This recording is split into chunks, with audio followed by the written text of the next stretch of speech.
E aí, meus amigos, bem-vindos à Escola dos 40. Hoje, para o quinto episódio de Como o Mundo Vê a Igreja. Como você tá?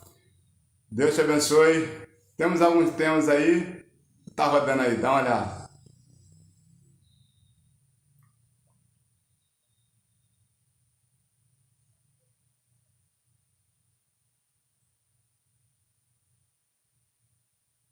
Essas são as informações aí que você vai ver nesse dia de hoje, nesse episódio aqui de Como o Mundo Vê as Igrejas. E eu não sei se você assistiu o quarto episódio, o terceiro, o segundo, o primeiro, mas se não assistiu, dê uma olhada. É importante pra gente que é do povo de Deus, e até mesmo você que não é crente, mas quer estar informado de como está sendo tratado a igreja, como anda, que passos anda a igreja, porque você se preocupa com a família, se preocupa com a sua vida. Então, dê uma olhada, é importante. Esse episódio aqui no canal, esses episódios são simplesmente para que nós venhamos sair daquilo que já é o comum do canal. O canal aqui, a intenção é trazer a palavra de Deus. Porém, aquilo também que prejudica a caminhada do povo de Deus, é importante que nós venhamos saber. Por isso, eu quero sempre estar trazendo aqui esse informativo. Vamos lá? Olha o que nós vamos assistir aí. Você já ouviu falar sobre a CONAI? Já ouviu falar sobre ele? Sobre a CONAI? Nunca ouviu falar? Deixa eu te falar. Para você entender, CONAI, todo de 10 em 10 anos, o governo federal, ele tem uma elaboração das políticas educacionais do Brasil. Então, eles montam as grades, os currículos, a grade curricular de todas as escolas e de todas as instituições de ensinos do Brasil, do ensino médio, fundamental à pré-escola. E aí eles colocam o que vai ser passado ao longo de 10 anos. No governo que passou, nós tivemos essa questão da educação, e uma das coisas que eu destaco muito, né, no governo passado é que eles criaram uma secretaria de alfabetização. Não sei se você se informou sobre isso, mas a secretaria de alfabetização, ela abordou do ensino fundamental para cima, deu uma ênfase, porque a pirâmide do Brasil educacional, nos governos que antecederam o governo do presidente Jair Bolsonaro, ela é invertida. Ou seja, os maiores investimentos para universidades, para políticas, para pesquisas que, infelizmente, diante de todas as nações, o Brasil está em último lugar, ou penúltimo. A última pesquisa que saiu, as universidades do Brasil, em comparação às do mundo, ela está lá embaixo. Então, isso significa que nós estamos produzindo muita pesquisa, mas sem qualidade. Em número de pesquisa, o Brasil está lá entre os primeiros. Investimento, o Brasil tem mais investimento do que muitos países da Europa. Mas a questão da qualidade da pesquisa, o Brasil não tem. Então, a pirâmide está invertida. Aí no governo Bolsonaro, através de Nadalim, inverter a pirâmide. O maior investimento foi o quê? A base, pré-escola, fundamental. E aí eles criaram a Secretaria de Alfabetização, e a CEALF. E um dos programas da Secretaria de Educação do governo passado era o Tempo de Aprender. Eu estava vendo, o negócio foi tão bom, eu passei isso também para algumas crianças, até mesmo lá da igreja. Minha filha é professora e ela também ensina também com Grafogame, que é um brinquedo, um aplicativo no celular, e a criança começa a conectar os fonemas. Então, é melhor para a criança entender e absorver. E ela aprende a colocar as letras uma ao lado da outra, formando a palavra. Ela tem muita mais aptidão. Então, isso foi feito pelo governo passado, Jair Bolsonaro. Eu estava vendo uma reportagem agora de um menino que ele é superdotado. E a mãe notou que ele era superdotado porque no colégio que ele estava, as pessoas começaram a dizer que ele era problemático, o menino tinha problema de cabeça. Que nada, o menino é muito inteligente. 7 anos de idade, o menino já fez um livro. Tá essa reportagem aí. O menino fez livro. 7 anos de idade, o menino ele mexe, monta, desmonta um montão de coisa. E aí mostrou na reportagem o que a mãe começou a dar aula para ele em casa. E aí, com o instrumento que a mãe dava aula para ele, se ela não era professora, ela instalou o grafogame, desde quando ela descobriu que o menino era muito acelerado no entendimento. E aí o menino deslanchou, ou seja, o governo passado deixou na Secretaria de Educação, tinha um padrão de trabalhar com crianças de tal maneira que até hoje nós vemos aí pessoas que começam a estudar e dar ensino em casa, o desenvolvimento das crianças são absurdos.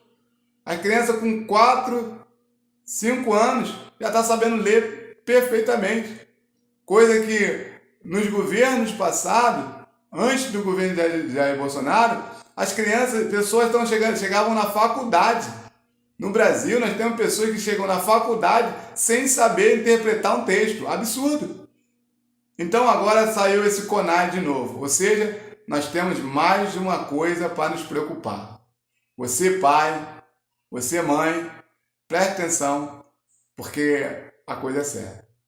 A CONAI de 2024 foi convocada de forma extraordinária pelo governo Lula para debater o Plano Nacional de Educação. Está marcada para começar em 28 de janeiro. A programação vai até o dia 30. As frentes parlamentares criticam trechos do documento de referência da conferência e que deve balizar as discussões do grupo. Elas afirmam que há pontos com viés político e ideológico no documento. A CONAI propõe, por exemplo, a desmilitarização das escolas, critica a prática do homeschooling, o ensino em casa, o movimento escola sem partido e políticas chamadas de ultraconservadoras. Também defende temas como diversidade de gênero e religião, debates sobre questões LGBTQIA+, e ambientais. É interessante você parar para pensar. Por quê? Porque eles começam logo colocando aqui o que eles vão debater. Começou ontem. Por que eu decidi fazer esse vídeo hoje? Para dar tempo ainda de você conseguir ligar para os seus políticos, quem você votou, entre em contato, manda mensagem, para que ele também entre nesse debate, para que não seja aprovado aquilo que vai destruir a sua casa, sua família, a sociedade. Por exemplo, uma das propostas é quanto à desmilitarização, ou seja, colégios que têm ensinos militares, eles querem contra. Quando eles falam política ultraconservadora, sabe o que eles estão dizendo? Eles estão dizendo sobre a questão da família. Nós vamos ler aqui um dos trechos de que está nesse documento, em que o governo federal quer colocar no Plano Nacional de Educação. São quase 2.000 páginas. Eu vou destacar uma. Você pode entrar no site do governo federal e você lê. Se você tiver, leia e você vai ver. Vamos ler aqui um trechinho para você entender o perigo. Olha como é que a coisa é séria. É preciso reafirmar que a consolidação de um SNE que articule os diversos níveis e esferas da educação nacional não pode ser realizado sem considerar os princípios assinalados, bem como, a urgente necessidade de educação para a proteção ambiental, presta atenção nisso, as mudanças climáticas, presta atenção, e a salvaguarda dos biomas, e de igual modo para os imperativos de superação das desigualdades sociais, éticos, raciais, de gênero e relativos à diversidade sexual, que perpassam a sociedade e as instituições educacionais. Trata-se da proteção da justiça social. Ou seja, você não entendeu? Vou passar para você o que ele quis dizer aqui entre linhas. E a gente vai falar sobre isso. No episódio passado, eu comuniquei que eu ia passar uma informação daquilo que a gente às vezes lê e não entende. E são leis que estão sendo feitas para tentar destruir a família. Olha aqui. Não sei se você já ouviu falar sobre a política ambiental do governo federal, do governo Lula, do PT. É uma política e eles criaram o tal do crédito de carbono. Se você não está a par disso, se você nunca ouviu falar de ESG, você precisa se informar. Por quê? Porque essa é uma política que está vindo com força. Da Europa estão implantando para o Brasil. Porque o governo do Brasil, atualmente, não tem política para o Brasil. Metendo, melhor dizendo, as políticas da Europa, da América, que querem implantar aqui no Brasil. Lá na Europa mesmo, eles não implantam. Por exemplo, lá na Europa, eles reativaram as indústrias de carvão, as usinas de carvão. O combustível fóssil, que é diesel, gasolina, lá eles estão a todo vapor utilizando. Aqui, o governo Lula está querendo implantar políticas que estão querendo reduzir as emissões de gás na atmosfera. Mas deixa eu te falar uma coisa, antes que você de repente pense assim, cara, esse cara tá doido. Antes que você pense qualquer coisa dessa, deixa eu te falar, o Brasil é o único país no mundo que preserva 80% das suas matas virgens. É o único. É o maior no mundo todo em preservação. A Europa já não tem suas florestas. A América, a mesma coisa. Mas eles querem que o Brasil faça. Por quê? Porque o Brasil ele acaba sendo a fazendinha do mundo. Ou seja, eu destruo a minha casa, mas eu tenho a casa dos outros para morar. É isso que eles fazem. E o governo Lula, subserviente, como sempre, sendo vassalo dos governos da Europa e da América, através do Biden, tem tentado implantar política ambiental. O pior é que eles querem implantar isso no colégio. Ou seja, se você quer mudar uma sociedade, mude as crianças. Por quê?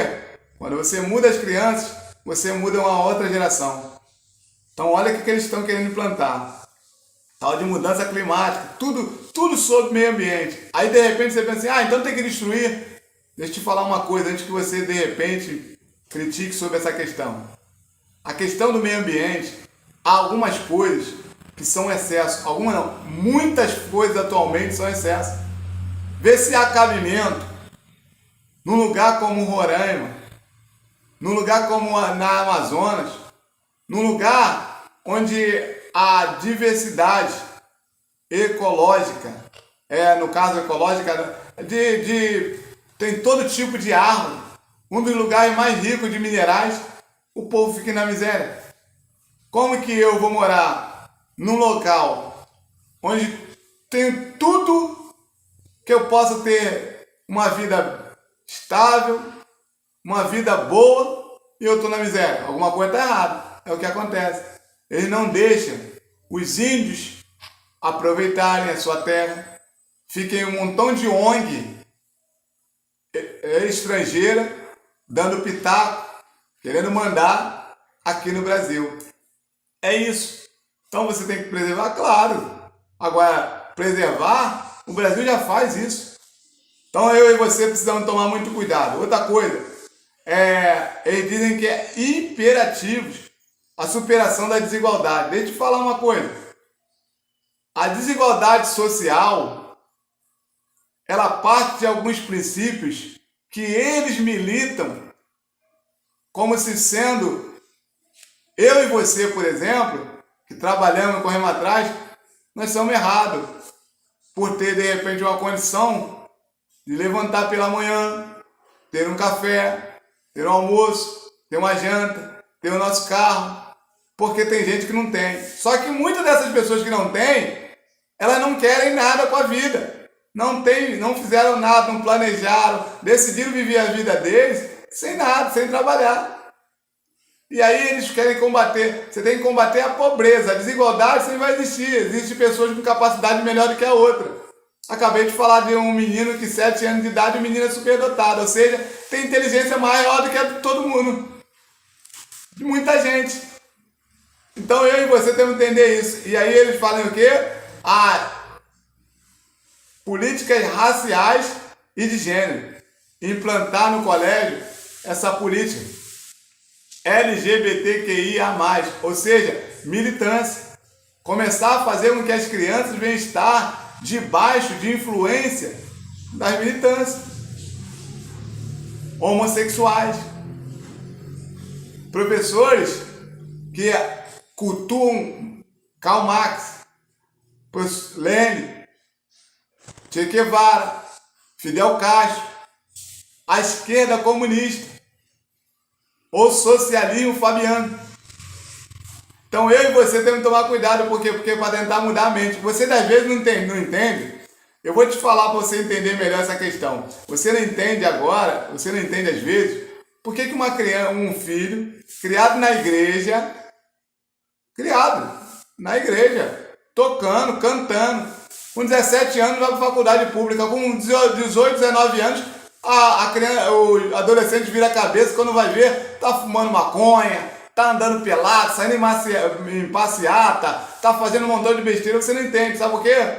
Porque com 2 anos, eles doutrinam as crianças, os adolescentes na faculdade e muda a cabeça deles. E aí você não entende por que você criou seu filho certinho, e aí depois quando você vai ver, o menino, mas esse garoto era crente, essa menina era crente, agora tá fazendo um montão de coisa, tá dormindo com um, acordando com o outro, tá fumando maconha, tá fazendo um montão de besteira, por causa disso, doutrinação.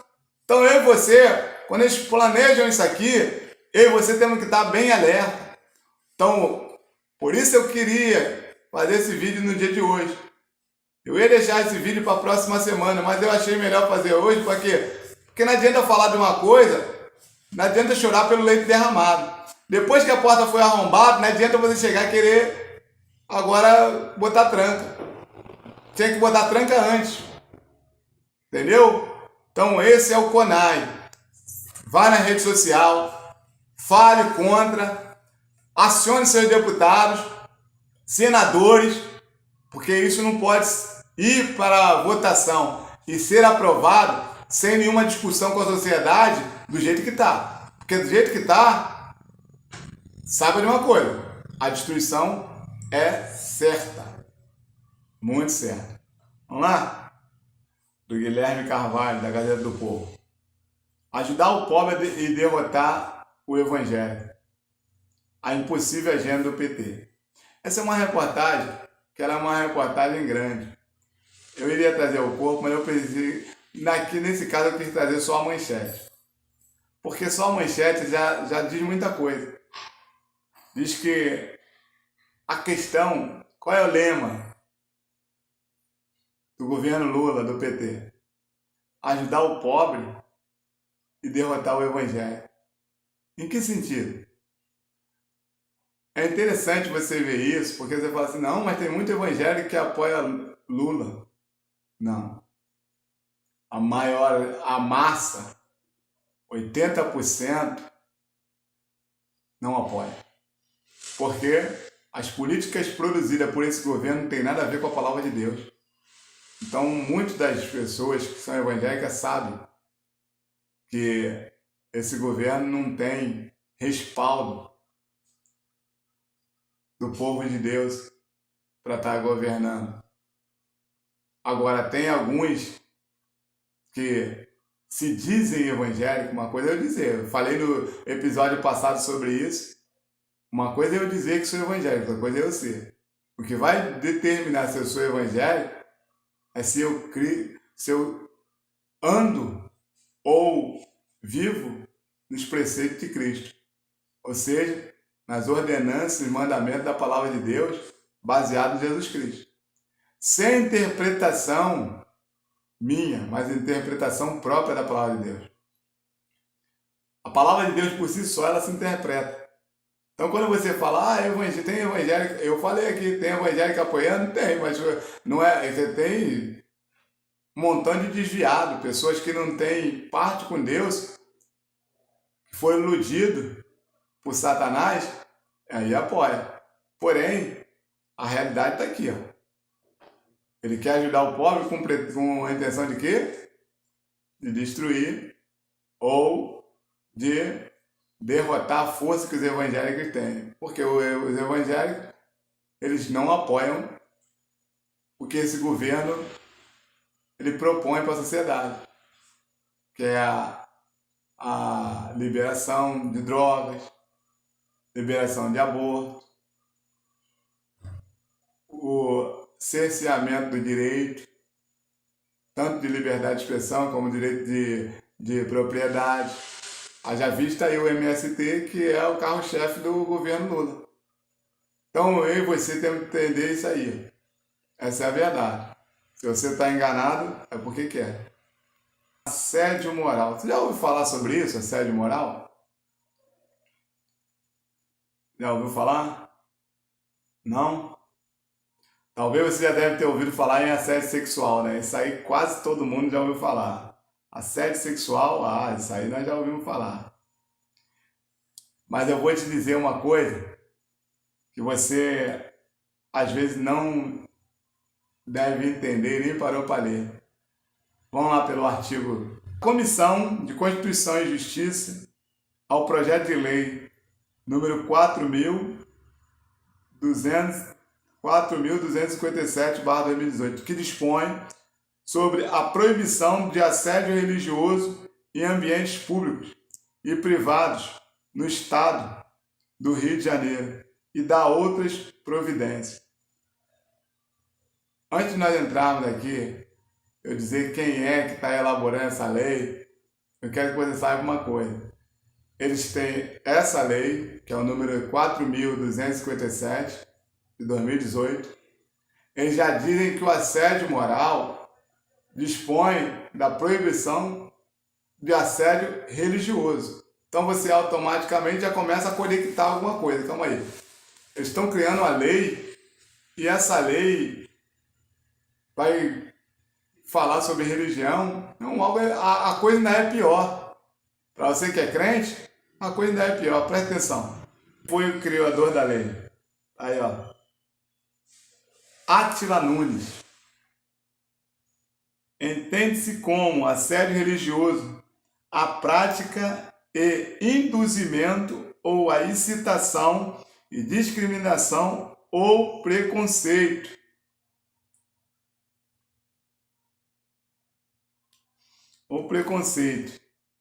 A prática do assédio religioso pode ser identificada pelos seguintes atos de caráter religioso: insultos pessoais, a viciação da intimidação e da privacidade, comentários pejorativos à pessoa ou ao seu credo, ataques falsos ou a símbolos de cunho religioso escritos com ofensas pessoal, atitudes ameaçadoras ou preconceituosas, ameaças, pilheias. O assédio religioso deverá ser combatido nos espaços públicos e privados, inclusive no ambiente do trabalho, a fim de garantir liberdade de credo e culto, a dignidade humana, a preservação da privacidade, tentativas de conversão religiosa e zombaria. Deu para entender? Não? Ficou meio estranho, né, a leitura, né? Mas deixa eu pincelar para você. Sabe o que o Átila Nunes está querendo propor? Ele quer propor o seguinte: tudo isso aqui é contra os evangélicos. Porque fala sobre insultos, essas coisas, não é para favor do evangélico, não, é contra. No final, a pá de cal é o número 9 da proposta de lei dele. Proibido conversão. Proibido pregar em ambiente público. Proibido pregar em ambiente privado. Ou seja, a pregação do evangelho sendo extinta. São coisas como essa que nascem nas câmeras municipais, estaduais, no Congresso. E muitos de nós, às vezes, não paramos para observar. Quando a gente vê, a gente fala, vem cá, quando foi que isso virou lei? Eu não sei. Então ele está propondo a proposta de assédio moral. Quem lê assim pensa o seguinte, pô, coisa boa. Não é. Porque a intenção claramente é atingir a propagação da palavra de Deus. Então quer dizer para você que se você conhece essa lei, tá aí a lei 4.257/2018, ou seja, um projeto, né? Não virou lei ainda não, mas é um projeto de lei que tá aí. Escute uma coisa, quando alguém tem uma ideia, por mais que essa lei seja vetada e aí não conseguir avançar, saiba de uma coisa: um homem, ele não consegue ficar longe das suas convicções. Ou seja, se ele fez e não conseguiu, ele vai colocar na mão de outro para conseguir. E ele não fez sozinho, ele tem outras pessoas. Então eu e você temos que estar sempre lutando para que a gente entenda, ou para a gente conseguir, pelo menos frear. No primeiro episódio que eu fiz desse Como o Mundo Vê a Igreja, eu coloquei um paraquedas. O que significava aquilo ali? Significava que a gente não tem como deter totalmente as coisas ruins que vão acontecer. Mas se a gente lutar, a gente vai cair, mas como um paraquedas, devagar. Não cair como um míssil. Então eu e você precisamos atender que faz parte nossa. O deputado estadual Samuel Malafaia combateu diretamente isso aqui, assim como outros irmãos também em Cristo que estão na LERJ também combateram. Por quê? Porque sabemos que se não tiver alguém no nosso meio lá, ninguém vai falar por nós. Então tá aqui, ó, um projeto de lei, não foi aprovado, tá em discussão, mas tá lá, desde 2018. Eu e você temos que tomar muito cuidado. Então, para terminar, queria convocar você para o dia 24 de maio, para o DIP, Dia da Igreja Perseguida. Coloca na sua agenda aí. Sabe que você também é um que pode fazer a sua parte, ajudando nossos irmãos que estão sendo perseguidos mundo afora. Porque para nós ainda temos como lutar. Para eles, eles são enviados E muitos deles sabem que podem não voltar. A maioria deles não voltam, mas continuam pregando a palavra de Deus. Então pense bem como o mundo vê a igreja. Cuidado, não se meta em aventura. Saiba que a guerra que estamos travando como igreja é séria. E a igreja, ela não perde batalha. Até o próximo episódio.